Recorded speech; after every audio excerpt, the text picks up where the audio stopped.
Vamos para a meditação. Oremos. Senhor nosso Deus e Pai querido, muito obrigado pela bondade do Senhor em nossas vidas. Pedimos perdão por todos os nossos pecados. Pedimos ao Pai a direção do Teu Santo Espírito sobre a meditação em Tua Santa Palavra. Que todos possam ser iluminados por Ele para compreender e também colocar em prática em suas vidas para a glória do Senhor. Nós oramos agradecidos em nome do Teu Filho amado, nosso Senhor e Salvador Jesus Cristo. Amém. Pois bem, irmãos, vamos hoje dar início ao estudo do capítulo 6 do livro de Mateus.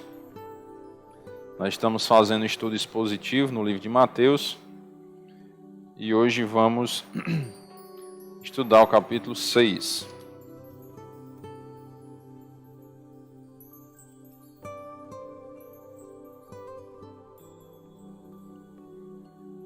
Mateus capítulo 6.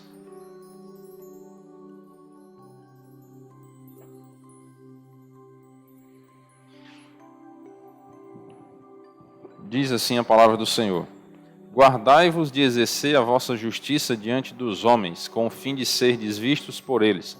De outra sorte, não tereis galardão junto de vosso Pai Celeste.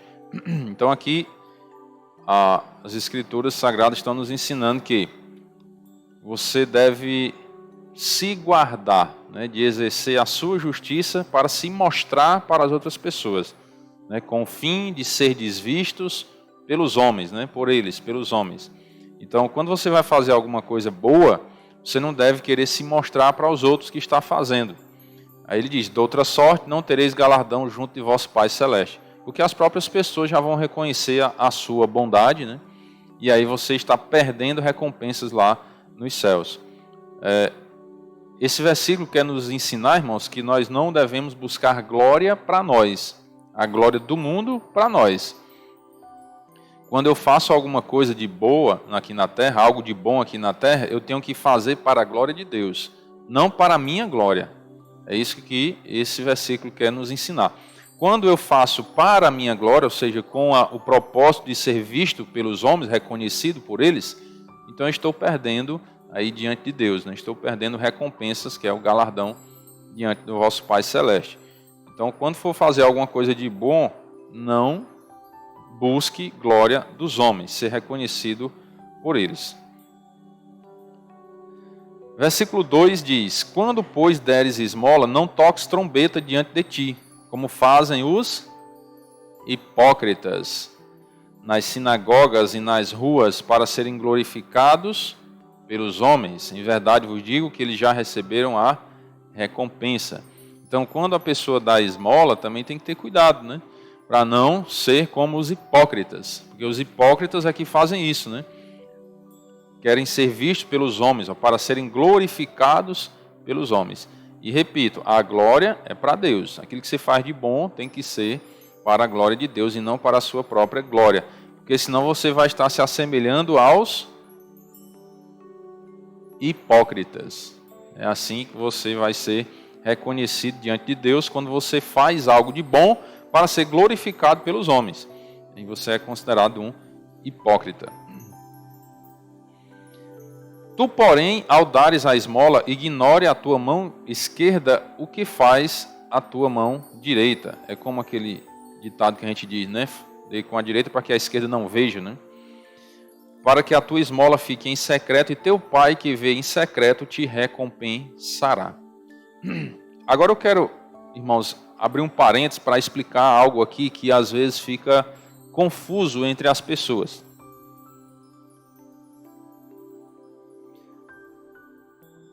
Aqui do versículo 2 ao versículo 4 está falando de dar o quê? Esmola, beleza. E algumas pessoas acham que aqui está falando, na verdade, de dízimos. E não é, certo? Está falando de esmola, como nós estamos vendo aí, esmola. Então observe que às vezes tem algumas pessoas que criticam isso aqui, ó. Os cartõezinhos dos dizimistas, né? Aqui atrás, ó, é anotado o que cada um devolve ao Senhor de dízimo, certo? E algumas pessoas dizem, não, eu não vou ser dizimista porque é errado. não pode ter esses cartãozinhos aí não. Porque tá vendo, ó, que tá falando que tem que dar com a mão para que a outra não veja. Mas aqui tá falando de quê? Esmola, não é de dízimo, certo? Qualquer irmão pode chegar aqui, pegar o cartão do outro e ver o que o outro tá dando de dízimo, pode? Sim ou não? Mas deve? Não, porque é falta de ética, né? Falta de ética. Eu não posso pegar, aqui eu tô com o meu cartão, certo? Eu não posso pegar o cartão do outro e olhar, para o irmão dar tanto de dízimo. Isso é falta de ética. Aí às vezes a gente diz assim, não, mas não vou dar o dízimo porque vai ficar anotado no cartão e alguém pode ver. O problema não é seu que está dando, o problema é de quem está bisbilhotando a vida do outro, né? O problema é dele, não é seu que está dando o dízimo. E aí nós vamos entender, lá em Malaquias capítulo 3, verso 10, sobre dízimo. Que a Bíblia diz, trazei todos os dízimos à casa do tesouro, para que haja mantimento na minha casa, e provai-me nisto, diz o Senhor dos Exércitos, se eu não vos abrir as janelas do céu, e não derramar sobre vós bênção sem medida. Será que deu para entender agora a diferença entre dízimo e esmola? A esmola, você pode entregar ela em qualquer lugar, não é não? Nas sinagogas e nas ruas, não é? E o dízimo? A casa do tesouro. Existe um lugar específico onde você vai lá dar o dízimo. É na casa do tesouro. Essa casa do tesouro, irmãos, era um lugar específico lá no templo que guardava os mantimentos que as pessoas traziam. Ou seja, os dízimos que as pessoas traziam, que era para que houvesse mantimento. Agora me diga, antigamente, as pessoas traziam o que como dízimo? Animais e cereais, não era? Como é que se traz um cereal no bolso, ou um saco de milho no bolso, ou um cabrito no bolso, para que as pessoas não vissem? Como está falando da esmola, dá com a mão, para que a outra não veja. A esmola é em secreto, não é? Nós não vimos lá que a esmola é em secreto.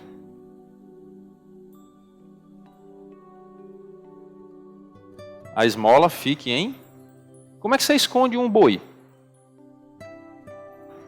Hã? Então, quando se fala de esmola, é uma coisa. Fala de dízimo, é outra coisa.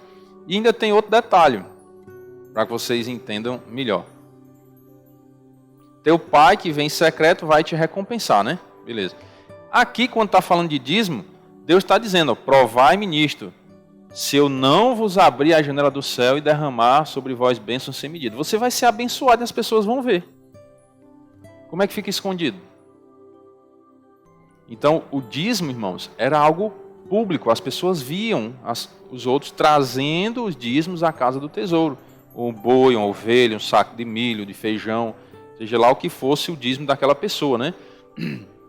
Então, cuidado para não confundir. Eu estou explicando isso para que não haja confusão na mente dos irmãos, né? De achar que, então não posso dar o dízimo porque tem que ser em secreto. Não, o dízimo é diferente. O que está falando lá que tem que ser em secreto, que eu não posso saber, o tesoureiro da igreja não pode saber, é a sua esmola. O que você dá de esmola para as pessoas aí, certo? Nas ruas, não é? Fala lá, as ruas. O dízimo é diferente. O dízimo tem que ser trazido à casa do tesouro. E aqui eu não estou pedindo dinheiro não, viu? Eu estou explicando para que os irmãos entendam a diferença entre dízimo e esmola. O que está dentro do nosso contexto, certo? Então o dízimo ele tem que ser trazido à casa do tesouro. Deixa eu voltar lá, para a gente entender. O que é que está dizendo nesse verbo aqui, ó? Trazei. Significa o quê? A pessoa, o dizimista, tinha que levar o dízimo até a casa do tesouro. Era ou não? É isso que vocês entendem aí também? Trazei a casa do tesouro. Eu pensei que o pastor tinha que ir buscar na casa do irmão, né? Será que é assim? O irmão tirou lá a safra 10 sacos de milho, aí o pastor pega o carrinho, né? Fala, ei, irmão, você tirou 10 sacos de milho, um é da igreja. É assim? Não, irmão, está erradíssimo. A Bíblia não diz em nenhum lugar que o líder religioso tem que buscar o dízimo na casa dos irmãos, não. Viu? O irmão tem que trazer. Nós não vamos estar bisbilhotando na vida de ninguém para saber o que você tem, o que você ganha, para estar indo lá buscar na sua casa o dízimo, não. Certo? E entendam que o dízimo são para as pessoas que já se converteram ao Senhor Jesus Cristo, entendem a necessidade do mantimento na casa do Senhor, o mantimento da obra missionária, e aí fazem isso. Devolvem o dízimo, porque entenderam o ministério. Isso faz parte de um ministério, né? Você entender que você é uma peça que Deus está usando para alcançar outras pessoas, para que a obra do Senhor continue aqui na terra. Então, para que haja esse mantimento. Até no comentário do John MacArthur, ele fala que quando não havia esse mantimento na casa, a obra era prejudicada, porque os sacerdotes não conseguiam se manter, tinham que ir trabalhar no campo, e assim a obra do Senhor ficava prejudicada, porque os sacerdotes não tinham mais aquele mesmo tempo de trabalhar na casa de Deus. Certo? Então, por isso que Deus disse, traga para a casa do tesouro, para que haja mantimento na minha casa, para que a obra de Deus continuasse. Então, aqui são para os crentes, aqueles que já se converteram, receberam o Senhor Jesus Cristo, entendem a importância disso, então eles trazem os dízimos à casa do Senhor, para que assim haja o mantimento, o trabalho na casa de Deus. Certo? Então, é para quem entende isso, tem que trazer. Não estou dizendo que todos têm que trazer, não. Você quem tem que entender primeiro, né? Se converter primeiro, entender a importância e trazer. Eu não vou buscar na sua casa, não, certo? Porque Deus não ensina isso, tá bom? Então, cuidado com essas pessoas que andam por aí. Tem alguns que inventam de fazer isso, né? Não sei onde eles ouviram escrito na Bíblia, mas não sei, né? Eu nunca vi. Que o líder religioso tem que ir buscar, né? O verbo ali é trazer à casa, né? Pois bem, então vamos deixar esse assunto, vamos para outro assunto agora, sobre a oração, né? E quando orardes, não sereis como os hipócritas, porque gostam de orar em pé nas sinagogas e nos cantos das praças, para serem vistos dos homens. Em verdade vos digo que eles já receberam a recompensa. Tu, porém, quando orares, entra no teu quarto e, fechada a porta, orarás a teu pai que está em secreto, e teu pai que vem em secreto te recompensará. E orando, não useis de vãs repetições como os gentios, porque presumem que pelo seu muito falar serão ouvidos. Não vos assemelheis, pois, a eles, porque Deus, vosso Pai, sabe o de que tendes necessidade, antes que Ele o peçais. Então aqui está falando sobre a oração, né? Como é que você deve orar? Você vai orar também em secreto, lá no seu quarto, fecha a porta, é uma oração individual, né? Quem é casado, irmãos, ora com o cônjuge, mas também precisa de um momento a sós com Deus, certo? Por quê? Porque a oração envolve confissão de pecado. Você vai confessar os seus pecados na frente da sua esposa? Que ela fique sabendo todos os pecados da sua mente? E a esposa vai confessar os pecados na frente do marido? Para que ele fique sabendo todos os pecados da sua mente? Né? Então, entenda. Fechada a porta em secreto. Você precisa do momento a sós com Deus. Todos nós precisamos. Mesmo os casados precisam tirar um tempo a sós e orar. Precisam orar com a esposa, com a família, né, com os filhos, mas precisam também orar a sós com Deus. Ter aquele tempo individual com Deus. Certo? E há coisas que é realmente só entre você e Deus. Tem coisas que você vai orar, até alguma petição, que você não quer nem que a sua esposa saiba, né? O seu marido saiba. Então, por isso que você precisa naquele momento realmente a sós. Fecha a porta e ora em secreto. Teu pai, que está em secreto, ele vai te recompensar, ele vai ouvir a sua oração. Agora entenda um detalhe. Quando ele diz, não sereis como os hipócritas, porque gostam de orar em pé nas sinagogas e nos cantos das praças para serem vistos dos homens. Qual o propósito desses hipócritas de orar lá em pé nas sinagogas e nos cantos das praças? Qual o propósito? Ser vistos dos homens, ser glorificados pelos homens. Preste atenção. Se nós vamos fazer, por exemplo, um culto campal, e aí lá no culto campal a gente pode orar, sim ou não? Por quê? Mas você está dizendo que não pode orar em pé na sinagoga nem nos cantos das praças, né? Eu faço umas pegadinhas, viu? Não se preocupe, não. Pode, irmãos. Pode orar por quê? Porque o nosso propósito lá não é ser glorificado pelos homens. É glorificar a Deus. Certo? Então depende da motivação. Por que eu estou orando em pé lá na praça? É para que as pessoas me vejam como um homem de oração, um homem espiritual, porque eu sou um homem bom? Ou é porque eu quero render glórias a Deus? Depende da sua motivação. E eu não posso lhe julgar. Certo? Não posso lhe julgar. É entre você e Deus. Tá bom? Então eu estou falando isso para que a gente tenha um entendimento e a gente não peque ao julgar os outros também. Que a gente não pode também olhar, alguém está ali orando na praça, rapaz, está vindo, é um hipócrita, ó, é um hipócrita. Não julgue ninguém, certo? Não julgue, deixe Deus julgar. Ele é que é o juiz de toda a terra, certo? Eu tenho que ter o meu cuidado. Eu não vou orar com o propósito de ser reconhecido pelos homens. Eu posso orar numa reunião ali, né, pública, que for um culto campal, alguma coisa, mas porque às vezes segue o plano da liturgia do culto, certo? E aí a gente acaba orando ali, mas não para a nossa glória, não para sermos reconhecidos como homens bons, mas para a glória de Deus, para que as pessoas até vejam como é um modelo de oração segundo as Escrituras e possam aprender a orar a Deus da maneira correta, né, e não para a nossa glória. E também, quando você vai orar, tem que ter esse cuidado, né, não usar de vãs repetições. Aqui a Bíblia não está dizendo, irmãos, que você não pode pedir uma coisa mais de uma vez, certo? Vamos supor que você está doente, está pedindo a cura daquela doença, você ora só uma vez que não pode repetir. Não é isso que a Bíblia está dizendo, não. Você não pode orar como se fosse uma coisa assim, sem ser refletida, né? De maneira irrefletida, que eles chamam, né? Sem reflexão naquilo que você está fazendo, como se fosse algo ali quase que decorado, que você faz aquelas repetições sem realmente estar refletindo no que é que você está fazendo, no que realmente você está pedindo a Deus.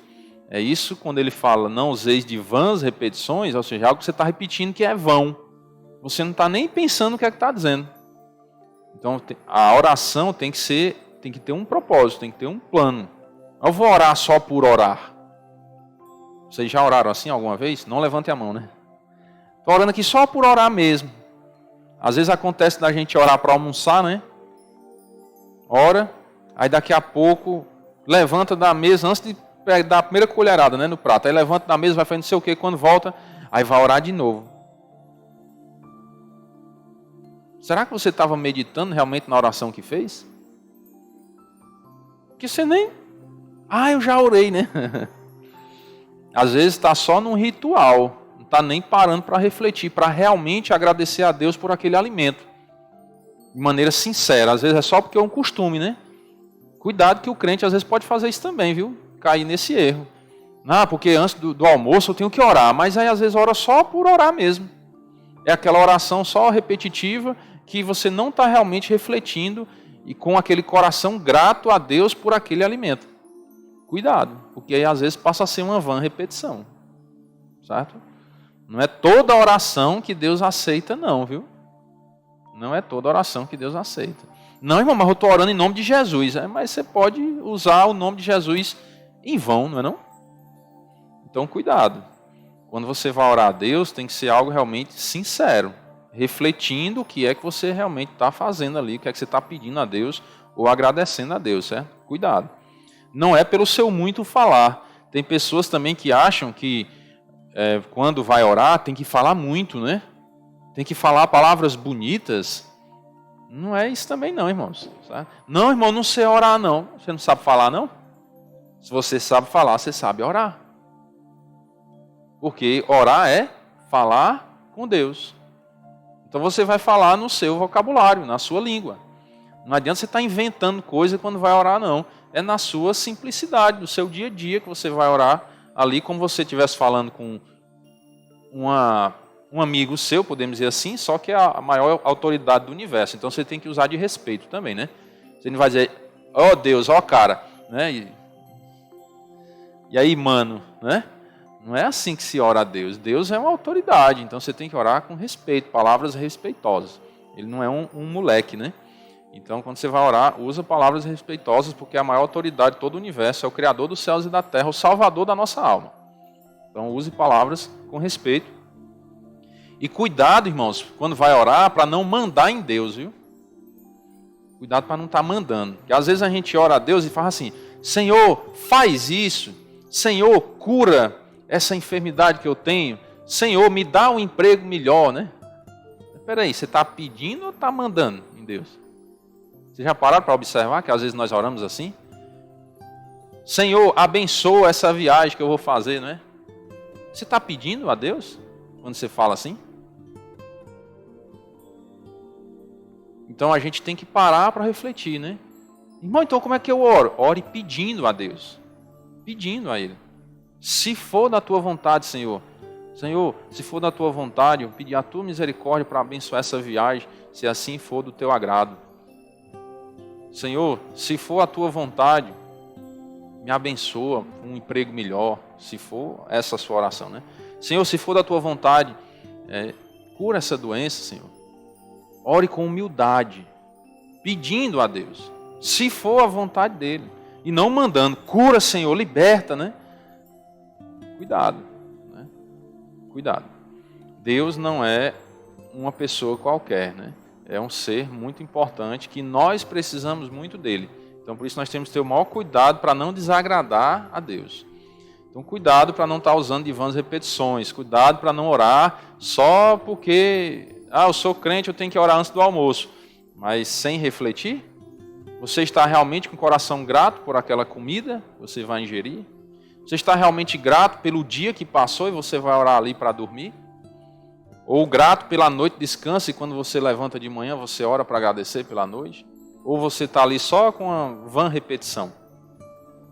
Então você pode pedir, você pode, entre aspas, importunar a Deus realmente, quando você quer realmente alguma coisa, mas tenha respeito ao pedir e não use de vãs repetições. Você pode orar a Deus pedindo uma mesma coisa várias vezes, mas tudo refletido. Você realmente tem a sinceridade naquilo que você está fazendo, e não como um costume religioso somente, certo? E vou só dar uma dica, irmãos, nunca se negue a orar. Quando você está em algum lugar que alguém pede para você orar, não se negue não, ore. Certo? Ore. Porque não é pelo muito falar que você é ouvido não, é pela sinceridade da sua oração. Nem que seja poucas palavras, mas ore. Não se negue não, porque você como crente tem que dar um testemunho, que você tem a alegria de falar com o Papai Celestial, aquele ser que salvou você da perdição eterna. Então ore. Se alguém pedir para você para orar, ore. Certo? Versículo 9, nós vamos ver a famosa oração do Pai Nosso, né?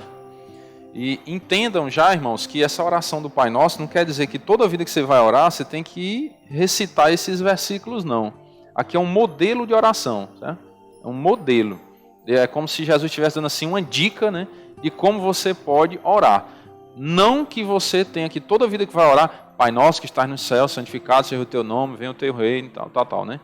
Não. E também não quer dizer que você não pode recitar esses versículos na oração também não, certo? Não quer dizer isso não. Quer dizer que você tem que realmente pegar esse modelo de oração, aprender que você tem que ter a sinceridade com Deus na hora de orar. E aqui está dando um modelo mais ou menos como você pode fazer, né? Você pode colocar na sua oração algo espiritual, realmente de glória para Deus, reconhecendo o poder de Deus, pedindo a volta de Cristo, né? Como eles venha o teu reino, né? E você também pode colocar na sua oração algo material que eu digo do dia a dia, que é relacionado com o ser humano, né? Agradecer pelo alimento, pedir pelo alimento de cada dia e por aí vai, certo? E aí ele vai dar esse modelo, ó. Portanto, vós orareis assim: Pai nosso que estás no céu, santificado seja o teu nome.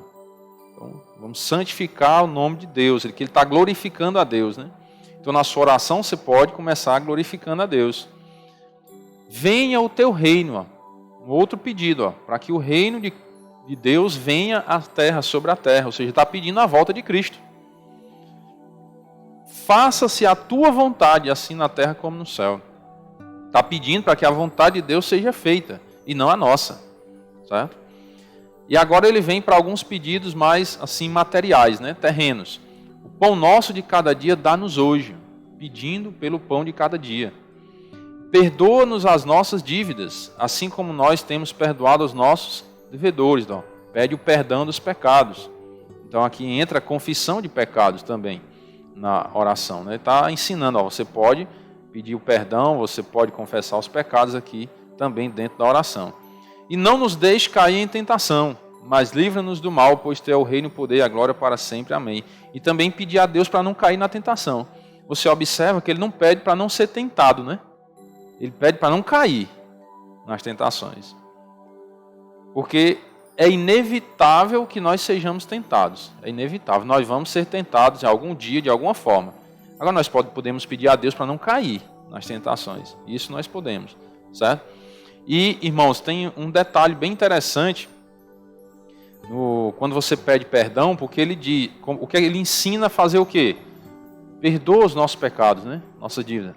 Assim como nós temos perdoados os nossos devedores. Ou seja, assim como nós perdoamos as pessoas, nos perdoe, Pai. E aqui já vem uma reflexão que ele vai explicar aqui no versículo 15. Ó. Porque se perdoardes aos homens as suas ofensas, também, versículo 14 e 15, né? Se perdoardes aos homens as suas ofensas, também vosso Pai Celeste vos perdoará. Se, porém, não perdoardes aos homens as suas ofensas, tampouco vosso Pai vos perdoará as vossas ofensas. Então, observe que quando você pede perdão, irmão, você tem que estar com o coração aberto para perdoar também. Porque não é só eu pedir perdão para mim. E as pessoas que me ofenderam, por que eu não perdoo? Quer dizer que só eu quero receber o perdão? Eu não quero que os outros sejam perdoados, porque eu não liberei o perdão, então como é que eu quero que os outros sejam perdoados? Então, a oração do Pai Nosso, ela traz essa reflexão sobre o perdão. Se eu quero perdão, eu preciso perdoar. E eu vou trazer aqui uma reflexão profunda para a sua vida. Será que se você não encontrou o perdão de Deus, será que não é porque você não liberou o perdão para alguém? Porque às vezes nós guardamos mágoa das pessoas, não liberamos o perdão e ficamos embargados, né? E entender o perdão de Deus. E aí às vezes não entregamos a nossa vida a Deus, não confessamos os nossos pecados a Deus, porque nós temos um pecado ainda. O pecado de não perdoar as pessoas. E aí reflita bem sobre isso. O que é que está me impedindo de entregar a minha vida a Deus? O que me impede? Será que às vezes pode ser uma falta de perdão? Será que eu ainda não perdoei alguém que me ofendeu? E por isso que eu tenho essa dificuldade de entender o perdão de Deus e entregar a vida a Deus? Porque, irmãos, a irmã estava até me lembrando um dia desse, né, a Mariane, de uma reflexão que nós fizemos há alguns anos atrás, né? Que é bem interessante. O que é que você está perdendo por servir a Deus? O que você perde? Vamos supor, vou tentar relembrar aqui, né? Faz uns dias já. Suponha que o que a Bíblia diz, vamos dizer que você não acredita, né? Nesse negócio de céu, inferno, que o que está escrito aqui é verdade. Mas suponha que não seja verdade. Né? Suponha que realmente não seja verdade o que está escrito na Bíblia. Aí você diz, não, é papel, aguenta tudo, foi escrito pelos homens, né? Tem muita gente que usa esse argumento, então não acredito não. Beleza. Aí você vai viver fora do padrão da Bíblia, né? Segundo o mundo. Já que não é verdade o que está escrito na Bíblia, vou viver segundo o mundo. E aí quando você morrer, que chegar lá, se for verdade o que está escrito, você vai para onde? O inferno, não é não? Vamos dizer que você não acreditou. Não acreditei que a Bíblia era verdade, tal, vivi do meu jeito, negócio de igreja, de Bíblia, de Jesus, não existe não. Isso é conversa de papel aí, né? Beleza, história de crente, né? Certo. Mas e quando você morrer, se for verdade? Aí você vai para o inferno, não é não? E vamos supor que você diz assim, rapaz, realmente sabe de uma coisa, eu vou acreditar, porque eu acho que é verdade. Pode ser que seja verdade o que está escrito, mas eu vou viver segundo a Bíblia, né? Vou crer em Jesus, vou, né, procurar aqui fazer a vontade de Deus. Tudo bem, mesmo que eu não estou acreditando muito, né? Entre aspas. Mas eu vou viver. Beleza. Quando você morrer, se for mentira o que está escrito, se não existe nada disso, de céu e de inferno, o que é que você vai perder? Nada. Porque não existe nada mesmo, né? Nem existe céu e nem inferno, então você não vai perder nada. Não é? Mas eu deixei de desfrutar desse mundo. Foi mesmo? O que é que tem de bom nesse mundo, irmão, para desfrutar? Bebida, droga, prostituição. É isso que tem no mundo aí que a gente vê muito, né? O que é que isso vai fazer falta na nossa vida? Só alimentar os prazeres da nossa carne, que só trazem prejuízo para nós. A bebida pode lhe trazer um problema sério de cirrose, você morrer, não é não? Ou outras consequências da bebida. A droga também pode trazer consequências seríssimas. A prostituição também, né? Doenças sexualmente transmissíveis e por aí vai, né? Problemas entre famílias também podem acontecer por conta disso. Então você só está se expondo a um risco muito grande quando você desfruta dessas coisas do mundo. Se você se privar disso, dizer, não, eu vou seguir aqui as Escrituras, crer em Jesus, vou viver de acordo com Deus. Quando eu chegar na eternidade lá, que eu morrer, que chegar lá, se não tiver nada, não perdi nada, porque eu vivi uma vida boa aqui na Terra, fugindo das coisas erradas do mundo, de me envolver com coisas que podiam tirar a minha própria vida, né, me prejudicar a minha saúde. Vivi fugindo disso, então não perdi nada, só me preservei. E agora tem o outro lado. E quando você chegar lá, e se for verdade tudo que está escrito? Aí se você seguiu a Bíblia, você vai para o céu. Então, irmãos, se você for parar para raciocinar de maneira lógica, faz muito mais sentido eu crer na Bíblia. Faz muito mais sentido. Eu entregar minha vida a Cristo e viver segundo as Escrituras. Porque quando eu chegar lá, se isso aqui for mentira, não perdi nada. Mas se for verdade, aí eu ganhei a salvação. Certo? Não porque eu fiz o que era bom, mas porque eu queria em Jesus, né? Aí eu ganhei a salvação por isso. E se eu não seguir, aí você está assumindo um risco muito grande. Porque quando você chegar lá, se for verdade, aí você vai para o inferno. Não estou julgando ninguém não, viu? Estou supondo que uma pessoa desprezou a Bíblia e quer viver segundo o mundo. Se chegar lá e o que está escrito aqui for verdade, aí vai dar ruim para você. Certo? E quando eu estou dizendo assim, se for verdade, não é porque eu não acredito não, porque eu acredito piamente, cegamente, que o que está escrito aqui, tudo é verdade. Eu acredito que existe o céu, o inferno, que Jesus veio para nos salvar, nós precisamos crer nele para a salvação. Acredito cegamente nisso. Certo? Só estou fazendo aqui uma reflexão dentro desse contexto que nós estamos falando do perdão, certo? Para que você possa parar um pouco e pensar se realmente faz sentido eu continuar na incredulidade. Será que faz sentido? Será que vale a pena eu arriscar a eternidade da minha alma continuando na incredulidade? Para pensar um pouco, né? Faz uma reflexão na sua vida, vai refletir sobre o futuro, sobre a eternidade. Quando você chegar lá na eternidade, como é que vai ser, um lado, outro. Analisa bem direitinho, né? Para pensar e aí depois você toma uma decisão. Né? Do que realmente você vai resolver seguir na vida, né? O que realmente vale a pena acreditar. Amém? Vamos orar. Senhor nosso Deus e Pai querido, muito obrigado pela bondade do Senhor em nossas vidas. Pedimos perdão por todos os nossos pecados. Te agradecemos, ó Pai, pela Tua palavra que nos ensina o caminho da salvação, nos ensina, ó Pai, o correto com relação ao comportamento cristão. E pedimos ao Senhor quebrantamento a cada dia para fazermos a Tua vontade e vivermos segundo o que Te agrada para a Tua glória. Pedimos as bênçãos do Senhor pela noite, um bom descanso a todos, um retorno abençoado aos seus lares. Pedimos também, Senhor Deus, a Tua misericórdia sobre nossas vidas durante a semana, que possamos, ó Pai, vencer o mal e o pecado, para a glória do Teu santo nome, Senhor. Nós oramos agradecidos em nome do Teu Filho amado, nosso Senhor e Salvador, Jesus Cristo. Amém. Uma boa noite a todos, irmãos, que Deus os abençoe. Lembrando